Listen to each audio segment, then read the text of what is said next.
भारत माता की।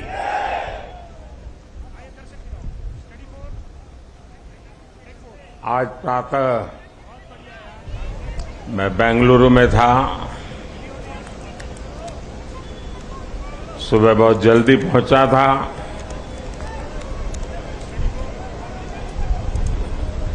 और तय किया था कि भारत में जाकर के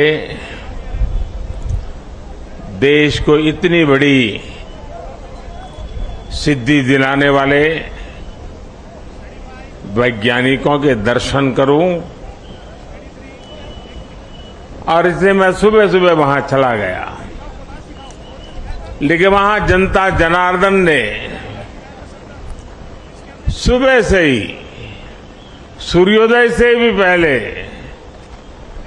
हाथ में तिरंगा लेकर के चंद्रयान की सफलता का जिस प्रकार का उत्सव मनाया, वो बहुत ही प्रेरित करने वाला था। और अभी कड़ी धूप में सूरज बराबर तप रहा है।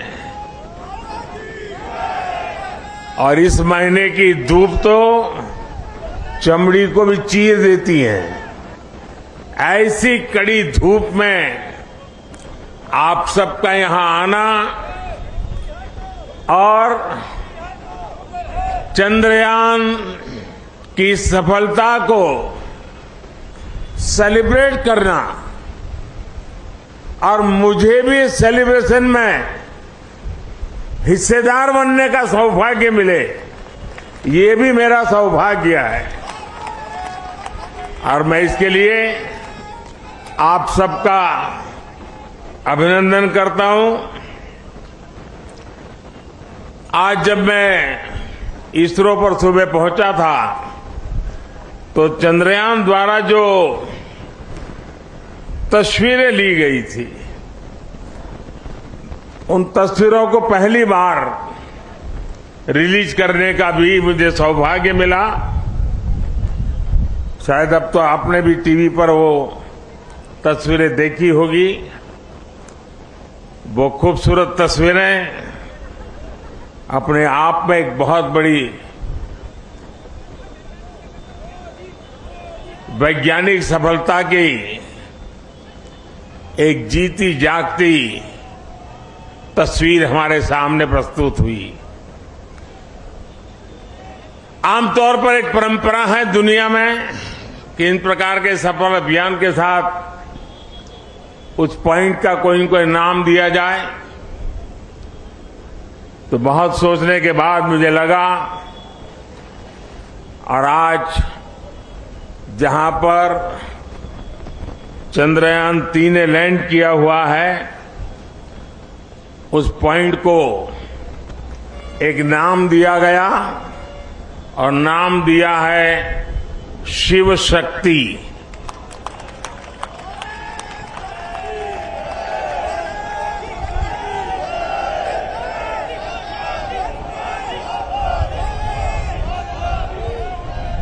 और जब शिव की बात होती है तो शुभम होता है, और शक्ति की बात होती है तो मेरे देश की नारी शक्ति की बात होती है।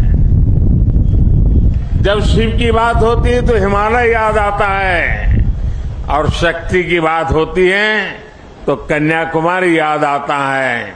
हिमालय से कन्याकुमारी तक की इस भावना को उस पॉइंट में प्रतिबिंबित करने के लिए इसका नाम शिव शक्ति तय किया है। इसके साथ ही 2019 में चंद्रयान 2, उस समय नाम रखने की चर्चा मेरे सामने आई थी, लेकिन मन तैयार नहीं था। भीतर ही भीतर मन ने संकल्प कर लिया था कि पॉइंट 2 को भी नाम तब मिलेगा जब हम सच्चे अर्थ में हमारी यात्रा में सफल होंगे। और चंद्रयान 3 में सफल हो गए तो आज चंद्रयान 2 का जो पॉइंट था उसका भी नामकरण किया, और उस पॉइंट का नाम रखा है तिरंगा। हर संकटों से जूझने का सामर्थ्य तिरंगा देता है। हर सपने को साकार करने की प्रेरणा तिरंगे देता है। और इसलिए 2 में विफलता मिली, 3 में सफलता मिली, तो प्रेरणा बन गई तिरंगा। और इसलिए जो पॉइंट 2 चंद्रयान 2 जो पॉइंट के रूप में अब तिरंगा के रूप में जाना जाएगा। और भी एक महत्वपूर्ण बात आज सुबह मैंने कही है। 23 अगस्त भारत की वैज्ञानिक विकास यात्रा में एक मील का पत्थर है। और इसलिए हर वर्ष भारत 23 अगस्त को नेशनल स्पेस डे के रूप में मनाएगा। साथियों, मैं पिछले दिनों ब्रिक्स समिट के लिए साउथ अफ्रीका में था। इस बार साउथ अफ्रीका के ब्रिक्स समिट के साथ साथ पूरे अफ्रीका को भी वहां निमंत्रित किया गया था। और ब्रिक्स समिट में मैंने देखा, शायद ही दुनिया का कोई व्यक्ति हो जिसने चंद्रयान की बात न की हो, बधाई न दी हो। और जो बधाइयां मुझे वहां मिली है, वो आते ही मैंने सब वैज्ञानिकों के सामने उनको सुपुर्द कर दी है। और आप सबको भी सुपुर्द कर रहा हूं कि पूरे विश्व ने बधाइयां भेजी है। साथियों, हर कोई ये जानने का प्रयास करता था चंद्रयान की यात्रा के संबंध में, ये कालजयी उपलब्धि के संबंध में, और नया भारत, नए सपने, नए संकल्प और नई सिद्धि एक के बाद एक दुनिया के अंदर एक नया प्रभाव अपना भारत के तिरंगे का सामर्थ्य अपने सफलताओं के आधार पर, अचीवमेंट्स के आधार पर आज दुनिया अनुभव भी कर रही है, स्वीकार भी कर रही है और सम्मान भी दे रही है। साथियों, ब्रिक्स समिट के बाद मेरा ग्रीस जाना हुआ। 40 साल बीत गए, भारत के किसी प्रधानमंत्री ने ग्रीस की यात्रा नहीं की थी। मेरा सौभाग्य है कि बहुत सारे काम जो छूट जाते हैं मुझे ही करने होते हैं।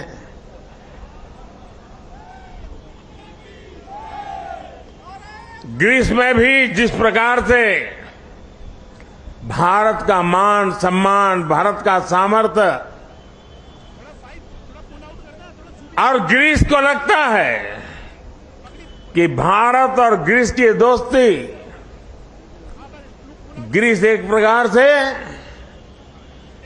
यूरोप का प्रवेश द्वार बनेगा और भारत और ग्रीस की दोस्ती भारत और यूरोपियन यूनियन के रिश्तों को मजबूती देने का एक बहुत बड़ा माध्यम बनेगा। साथियों, आने वाले दिनों में कुछ दायित्व हमारे भी हैं।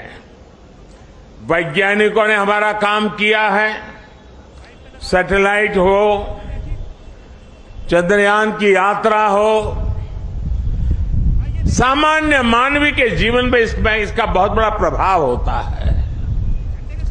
और इसलिए इस बार मेरे देश की युवा शक्ति को विज्ञान के प्रति रुचि बढ़े, टेक्नोलॉजी के प्रति रुचि बढ़े, हमें इस बात को आगे ले जाना है। हम सिर्फ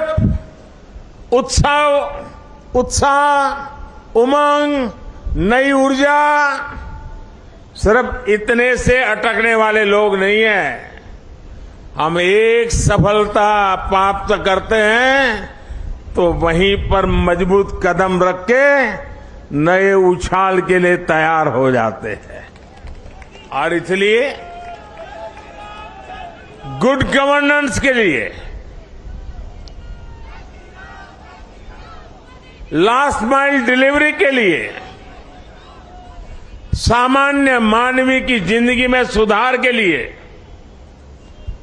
ये स्पेस साइंस कैसे काम आ सकता है, ये सैटेलाइट कैसे काम आ सकते हैं, ये हमारी यात्रा कैसे उपयोगी हो सकती है, उसको हमें आगे बढ़ाना है। और इसलिए मैंने सरकार के सभी विभागों को सूचित कर रहा हूं कि वे अपने अपने विभाग में जो जन सामान्य से जुड़े काम है, उन कामों में स्पेस साइंस का, स्पेस टेक्नोलॉजी का, सैटेलाइट के सामर्थ्य का डिलीवरी में कैसे उपयोग करें, क्विक रिस्पांस में कैसे उपयोग करें, ट्रांसपेरेंसी में कैसे उपयोग करें, परफेक्शन में कैसे उपयोग करें, उन सारे बातों की ओर वो अपनी समस्याओं को खोज के निकाले। और मैं देश के नौजवानों को आने वाले दिनों में हैकेथॉन ऑर्गेनाइज करना चाहता हूं। पिछले दिनों कई हैकेथॉन में देश के लाखों विद्यार्थी 30-30, 40-40 घंटे नॉन स्टॉप काम करके बढ़िया बढ़िया आइडिया दिए हैं और उसमें से एक वातावरण पैदा हुआ है। मैं आने वाले दिनों में ऐसे हैकेथॉन की बड़ी श्रृंखला चलाना चाहता हूं ताकि देश का जो यंग माइंड है, यंग टैलेंट है और जो जन सामान्य की मुसीबतें हैं, इसके सॉल्यूशन के लिए ये स्पेस साइंस, सैटेलाइट से टेक्नोलॉजी, उसका उपयोग करें। उस दिशा में हम काम करेंगे। इसके साथ साथ हमें नई पीढ़ी को भी विज्ञान की तरफ आकर्षित करना है। 21वीं सदी टेक्नोलॉजी ड्रिवन है और दुनिया में वही देश आगे बढ़ने वाला है जिसकी साइंस और टेक्नोलॉजी में महारत होगी।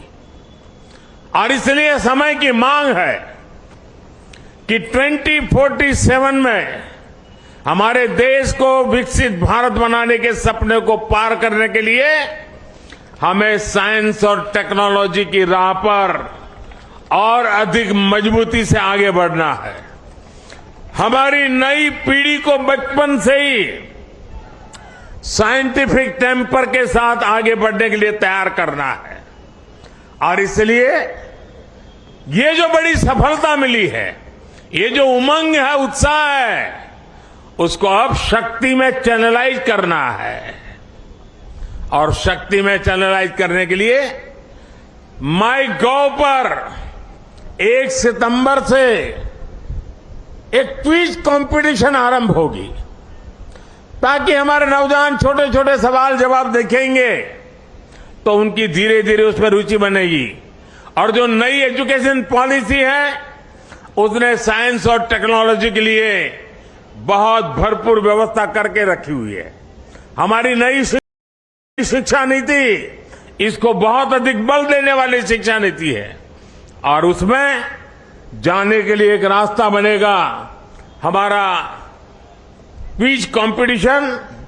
मैं आज यहां से देश के नौजवानों को, मेरे देश के विद्यार्थियों को और हर स्कूल को मैं कहूंगा कि स्कूल का एक कार्यक्रम बने कि ये चंद्रयान से जुड़ी हुई जो क्विज कंपटीशन है उस क्विज कंपटीशन में बढ़ चढ़ करके हिस्सा लें। देश के करोड़ों करोड़ों युवा इसका हिस्सा बने और हम इसको आगे ले जाएं। मैं समझता हूं ये बहुत बड़ा परिणाम देगा। आज मेरे सामने आप सब आए हैं तो और भी एक बात की ओर मैं आपका ध्यान आकर्षित करना चाहता हूं। विश्व की भारत के प्रति एक बहुत जिज्ञासा बढ़ी है, आकर्षण बढ़ा है, विश्वास बढ़ा है। लेकिन इन सब के बावजूद भी कुछ मौके होते हैं जब उसे इन चीजों की अनुभूति होनी चाहिए। हम सब के सामने तत्काल एक अवसर आने वाला है और खास करके दिल्ली वासियों के लिए अवसर आने वाला है, और वो है G20 समिट। एक प्रकार का विश्व का बहुत बड़ा निर्णायक नेतृत्व ये हमारी दिल्ली की धरती पर होगा, हिंदुस्तान में होगा। पूरा भारत यजमान है, लेकिन मेहमान तो दिल्ली आने वाले हैं। उनको जरा मेरी डॉक्टर की टीम जरा पहुंचे, मेरे साथ जो डॉक्टर हैं जरा देख लें इनको।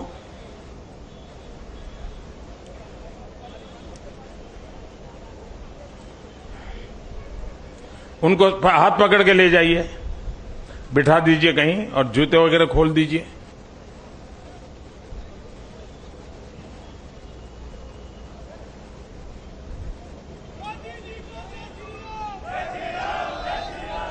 G20 की मेजबानी पूरा देश मेजबान है, लेकिन ज्यादा से ज्यादा जिम्मेवारी मेरे दिल्ली के भाइयों बहनों की है, मेरे दिल्ली के नागरिकों की है। और इसलिए देश की साख पर रत्ती भर भी आंच न आए, ये हमारे दिल्ली को करके दिखाना है। देश की आन बान शान का झंडा ऊंचा करने का सौभाग्य मेरे दिल्ली के भाइयों बहनों के पास है।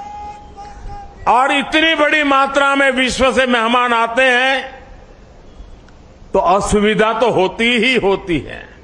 अपने घर में भी अगर 5-7 मेहमान आ जाए तो घर के लोग मुख्य सोफा पे नहीं बैठते, अगल वाली छोटी सी चेयर पर बैठ जाते हैं, क्योंकि मेहमान को जगह देते हैं। हमारे यहां भी अतिथि देवो भव के हमारे संस्कार है। हमारी तरफ से जितना ज्यादा मान सम्मान स्वागत हम दुनिया को देंगे, वो सम्मान अपना बढ़ाने वाले हैं, हमारा गौरव बढ़ाने वाले हैं, हमारी साख बढ़ाने वाले हैं। और इसलिए सितंबर में 5 तारीख से लेकर के 15 तारीख तक बहुत सारी गतिविधियां यहां रहेगी।